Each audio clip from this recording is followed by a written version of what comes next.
शिवम जी। राधे राधे महाराज जी। राधे राधे महाराज जी।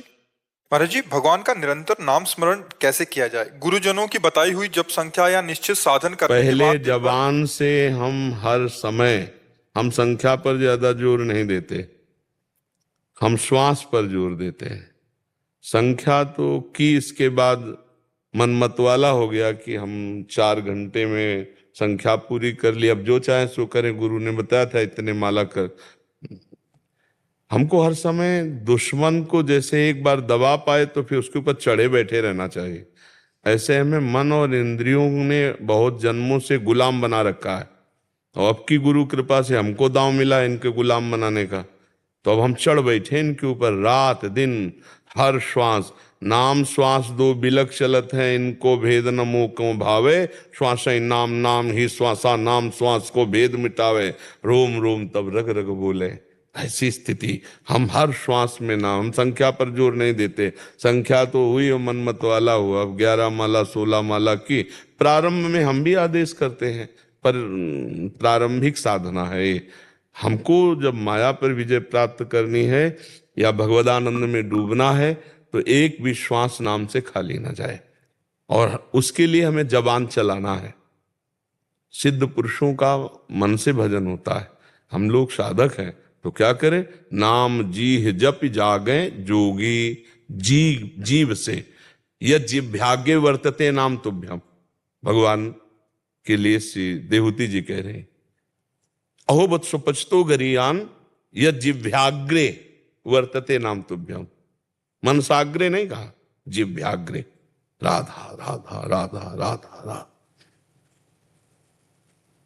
चल रहा है ऐसे, समझ रहे ना?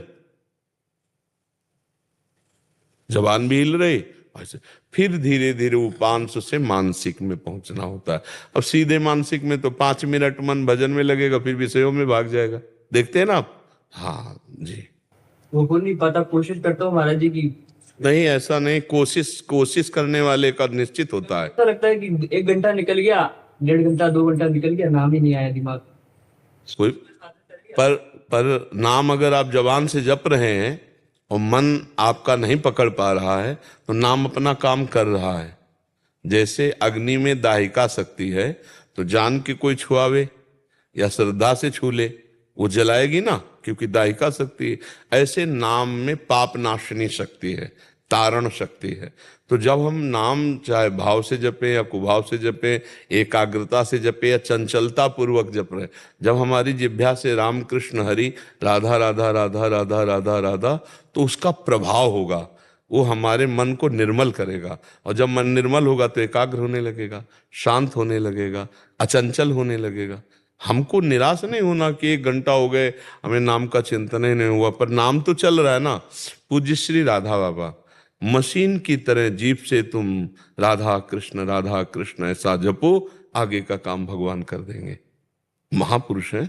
हमें जबान से नाम का, गोस्वामी तुलसीदास जी कह रहे हैं, राम नाम मणिदीप धरी, जीह दे हरि द्वार। तुलसी भीतर बाहरों जो चाहस उजियार। ज्ञान का प्रकाश अंतःकरण में, और बाहर दृष्टि डालो भगवदानंद, सब सिय राम में सब जग जानी। ये नाम का प्रकाश होता है। खूब नाम जप करो, मन लगे न जगे। भाव कुभाव अनख आलसहु, नाम जपत मंगल दिशि दसो। विश्वास करो, नाम में बहुत पाप नाशनी शक्ति, मन को एकाग्र कर देगा। लगे रहो, तेरी बनत बनत बन जाए। लगे रहो धीरे धीरे। सातु दीर्घ काल निरंतर सत्कार सेवितो दृढ़ भूमि। दीर्घ काल तक निरंतर आदर पूर्वक खूब नाम जप किया जाए तो हृदय में नाम बस जाता है, फिर भजन करना नहीं पड़ता, स्वाभाविक होता है। तो अभी लगो, अभी बच्चा हो, सौभाग्य है, नई अवस्था है, खूब डट के नाम जप करो। एकांत मिले तो जपो, और कार्य में रत हो तो जपते हुए अंदर कार्य करने का अभ्यास करो। ऐसे बिना नाम के हमारा जीवन अधूरा, ऐसा जब मान लोगे ना तो हर कार्य करते हुए नाम जप होने लगेगा जी। मुस्कान सोनी जी। राधे राधे महाराज जी। राधे राधे महाराज जी। महाराज जी प्रणाम। महाराज जी, अगर हम वास्तविक भगवान की शरण में होते हैं तो इसकी अनुभूति कैसे होती है महाराज जी? आप भगवान की शरण की अनुभूति कैसे करते हैं? हम कभी कभी ऐसा सोच लेते हैं कि हम भगवान की शरण में हैं क्योंकि हम कुछ सेवा आदि या कुछ कर लेते हैं या सदग्रंथों का अध्ययन कर लेते हैं, लेकिन कोई दिव्य अनुभूति नहीं होती। महाराज जी, भगवान की शरण का सुख कैसा होता है? मतलब किसका है? हाँ, नाम जप करो, पहले खूब नाम जप करो। शरणागति 3 प्रकार से होती है। एक वचन की होती है, हे हरि मैं आपकी शरण में हूँ। और एक शरीर से होती है, संपूर्ण क्रियाएं भगवान की आज्ञा के अनुसार, तस्मात् शास्त्रम प्रमाणम ते कार्याकार्यो व्यवस्थितो, कार्य और अकार्य की व्यवस्था शास्त्र के अनुसार की गई। जो शास्त्र विधान के अनुसार कर्तव्य कर्म है उनका पालन करते हुए भगवान को अर्पित करना, ये तन समर्पण।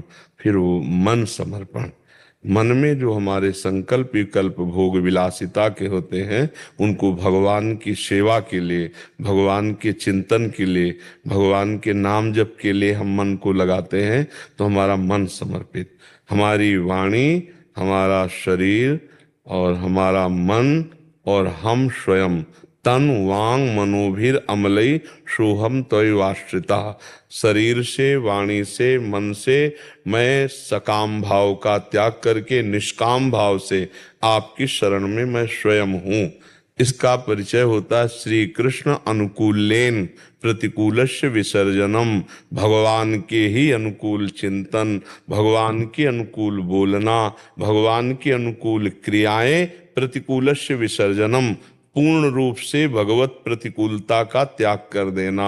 भगवान की आज्ञा के प्रतिकूल कोई आचरण, कोई वचन, कोई संकल्प विकल्प ना होना, ये शरणागति जब ये हो जाती है तो जैसे स्वयं भोजन पाते हैं तो तृप्ति हम अपने को अनुभव में होती है, ऐसे अनुभव होने लगता है कि मैं मन वचन कर्म से प्रभु की शरण में हूँ, हमारे स्वामी श्री श्यामा श्याम है, ऐसा अनुभव होने लगता है।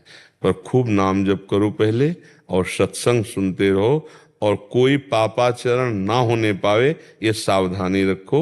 वचन से किसी की निंदा ना होने पाए ये सावधानी रखो।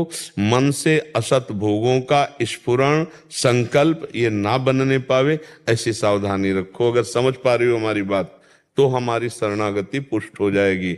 और जहां शरणागति हुई तहां निश्चिंत, निशोक, उसके अंदर कोई चिंता नहीं, कोई शोक नहीं, निर्भय, कोई भय नहीं, विपरीत भावना का त्याग, कोई विपरीत भावना ही नहीं रह जाती। समस्त संशयों से समाधान हो गया चित्त। एकमात्र उठते बैठते चलते फिरते खाते पीते सोते जागते भगवदाकार वृत्ति। शरणागति ही प्रारंभिक साधन है और शरणागति ही सिद्धावस्था है। जब मैं का भी विस्मरण हो जाए भक्ति में तब वो सिद्धावस्था है। हाँ, ब्रह्म नहीं, माया नहीं, नहीं जीव नहीं काल, अपनी हूँ शुद्ध ना रही, एक रहो नंदलाल। एक, जब तक द्वैत है तब तक भय है। ज्ञान में तू का विस्मरण है, मैं में स्थिति है, और भक्ति में मैं का समर्पण है, तू की स्थिति है। जित देखूं तित श्याममयी, इधर भी श्याम बाहर भी श्याम। समझ पा रहे? शरणागति ही साधन है और शरणागति ही सिद्धावस्था है। त्रिलोकी चंद्र दुबे जी, काशी से राधा वल्लभ श्री हरिवंश। महाराज जी, मैं पिछले 8 महीने से 84 जी सेवकवाणी आदि का पाठ कर रहा हूँ, आपके द्वारा दिए गए नाम मंत्र का भी जाप करता हूँ, लेकिन पिछले 2 महीने से नाम एकदम रुक गया है। महाराज जी, क्या इसका कारण मैं उपरोहितीय कर्म करता हूँ वो तो नहीं है? हाँ, ऐसा भी हो सकता है कि कोई कुधान भी हो सकती है और अनुष्ठान अधूरा होने पर भी हो सकता है। जैसे जजमान का महामृत्युंजय वगैरह बहुत हानिकारक है, बहुत हानिकारक है अनुष्ठान। उसका तो लाभ हो जाएगा, आपने रुपया ले लिए। मान लो आप 1 लाख मृत्युंजय जप का आपने अनुष्ठान लिया और आपने अर्थ ले लिया, जितना बोले वो अर्थ दे दिया, अब पूरा भार आपके ऊपर है। अगर आप नहीं करते हैं या नहीं करवाते हैं तो भारी पड़ जाएगा आपके लिए, क्योंकि जजमान ने तो पैसे संकल्प करके दे दिए, संकल्प ही करके तो लेते हो, बहुत घाटे का सौदा है। या तो फिर एक जितना संकल्प लिया उतना अक्षरशः होना चाहिए, नहीं तो इसीलिए कहा पुरोहिती कर्मति, इसीलिए हाँ, इसीलिए। और ऐसा नहीं कि नहीं करना चाहिए, ऐसा नहीं है, क्योंकि ब्राह्मण का कर्तव्य है अध्ययन करना, अध्ययन कराना, यज्ञ करना, यज्ञ कराना, दान लेना, दान देना, ये सत्कर्म है ना। तो अब वो तो पुरोहित कर्म तो उसका जन्मसिद्ध अधिकार है। लेकिन जो मंदा है, अति मंदा में यही प्रमाद स्थिति का, कि अब जजमान को तो पता नहीं है, और आपने पूरा रुद्राष्टाध्यायी का पाठ लिया या दुर्गा सप्तशती का पाठ लिया, और आपने 2 अध्याय करके पूर्ण कर दिए, बैठे हो, उसको जजमान को क्या पता, और उसने संकल्प दे दिया तो घाटा आपका होगा, आपका सुकृत, आपका पुण्य वहां काम कर जाएगा, और आप खाली होते चले जाएंगे, फिर आपकी हानि हो जाएगी। तो इस पर ध्यान देना चाहिए। बहुत कठिन है ये विषय, वो बहुत कठिन है। जजमान का संकल्प आपको खा जाएगा। संकल्प विकल्प बहुत ही खतरनाक चीज। अब जिम्मेवारी आपकी हो गई, अगर वो अनुष्ठान सांगो पांग पूरा करते हो, लाभ मिले ना मिले, हमने जो संकल्प लिया वो सांगो पांग, तो आपकी हानि नहीं होगी। वो धन आपको सद्बुद्धि प्रदान करेगा। जजमान का प्रारब्धानुसार मंगल है। मान लो बहुत बुरा प्रारब्ध है तो इतने संकल्प से उसका काम नहीं बनने वाला, दोबारा करवावे, तिबारा करवावे, 11 बार करवावे, 21 बार करवावे, क्योंकि उसका प्रारब्ध है। जब तक उसके पाप क्षय नहीं होंगे तब तक सुख विधान नहीं हो सकता। लेकिन आप अपने कर्तव्य में दृढ़ हैं तो आपकी हानि नहीं होगी, नहीं आपकी हानि कर देगा वो संकल्प, आपकी हानि कर देगा। आप सोच पा रहे? नाम जब पैसे चले रुक गए। अब इस बात को देखना होगा कि आपका अपराध कहाँ बना है। अगर अनुष्ठान में है तो कोई बात नहीं, उसको पूरा करना पड़ेगा आपको। अगर किसी वैष्णव का अपराध बना है तो क्षमा याचना से हो जाता है। ये भी हो सकता। हाँ, किसी संत महात्मा के प्रति हे भाव कर लेना भी भजन को छीण करने का है। जैसे किसी संत की निंदा कर दी, या किसी साधु को देखकर उसके किसी भी बात पर आपका दोष दर्शन हो गया, और तो फिर वो भजन को रोक देगा।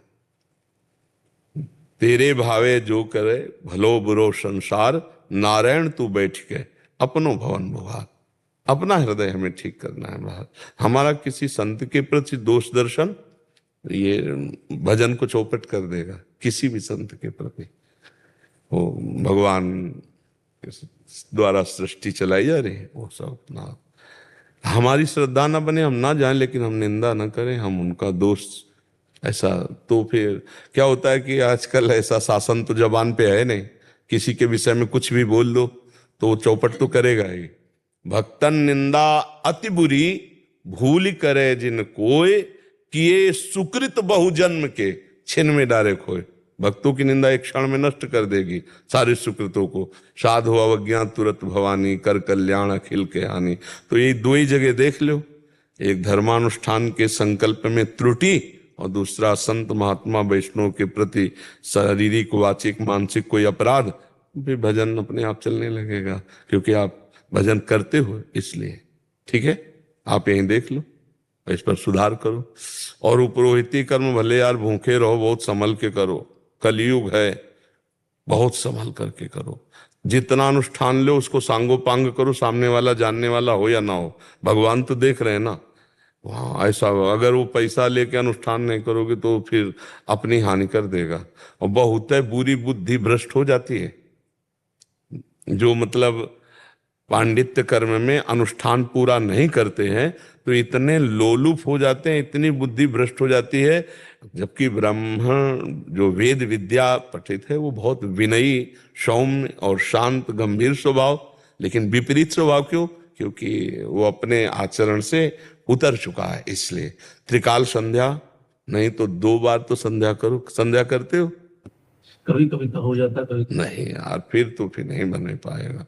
संध्या तो चतुरासी जी का पाठ करते हैं। पर देखो, आप पुरोहित कर्म में हो तो आपको गायत्री का जप करते, एक ही माला गायत्री भले करो, लेकिन सूर्य अर्घ दोनों टाइम सुबह शाम 20 मिनट लगता है, वो अर्घ दिया, संध्या वंदन करके गायत्री अनुष्ठान प्रणाम, ये पाठ भगवत प्राप्ति के लिए, वो हमारा धर्माचरण है, उसको करना चाहिए नहीं। और खान पान थोड़ा संभल करके, जहां आपको लहसुन प्याज भी आपकी कृपा से हो। हाँ, और जहां जैसे बारात में गए ना, देखा यहाँ अपवित्र है तो भले हाँ उपवास कर ले, भोजन न पाओ, नहीं तो बुद्धि भ्रष्ट होने के बहुत चांस हैं। आजकल जो है ना, मतलब बहुत विचित्र दशा हो रही है।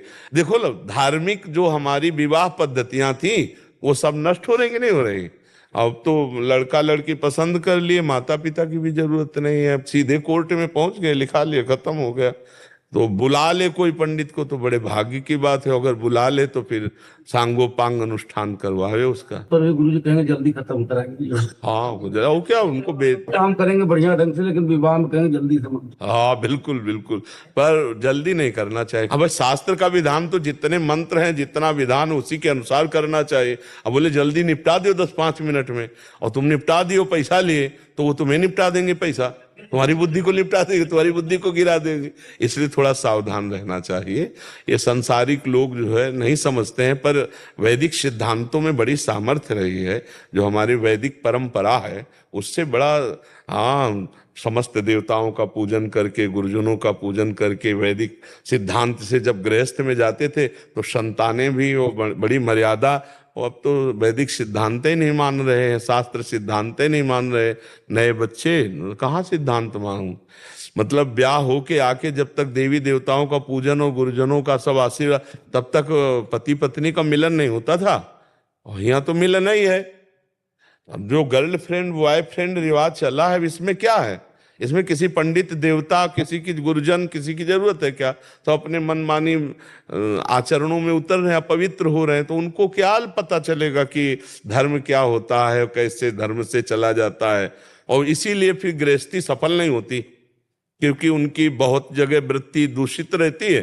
तो उनको एक पति या एक पत्नी पे फिर मन शांत नहीं रहता, उनको बार बार मन की वृत्ति वही बॉयफ्रेंड गर्लफ्रेंड के समय जब था तो वही वृत्ति उनकी घूमती है। तो इसीलिए पूरा जीवन चौपट हो जाता है। हमें लगता है कि धर्म से चला जाए, पवित्र आचरण से चला जाए, शास्त्र मर्यादा से, तो बहुत शांति मिलेगी, बहुत आनंद रहता है। एक गृहस्थी में पति पत्नी में प्यार हो और धर्म पूर्वक वो धन कमा के लाता हो, और अतिथि सत्कार हो, गौ सेवा, संत सेवा, देखो कितना बढ़िया सुंदर पद्धति हमारे सनातन धर्म की। अब तो ऐसा कुछ रह ही नहीं गया, बहुत ही सब विपरीत। ये जरूर है कि हाँ, कुछ सत्संग सुन करके कुछ श्रद्धालु जन अपने आप को थोड़ा सुधार रहे, नहीं तो बहुत ही मर्यादा भंग होती चली जा रही है। छोटे छोटे बच्चे व्यसन कर रहे हैं, व्यभिचार कर रहे हैं, छोटे छोटे बच्चे ऐसे गंदे स्वभाव में उतर रहे हैं कि अब जैसे उनको इंजेक्शन वाला नशा चाहिए, अब रुपया चाहिए, तो 4 लड़के जबरदस्ती गए, वो सब्जी बेच रहा, उसके पैसे छीन लिए, किसी माँ बहन की जंजीर तोड़ ली, भाग गए। मतलब ऐसे आचरणों में उतर रहे हैं, और पढ़े लिखे बच्चे। तो हमें लगता है कि जब तक अध्यात्म का परिचय नहीं होता तब तक जीव की दुर्गति वाले आचरण नहीं रुकते।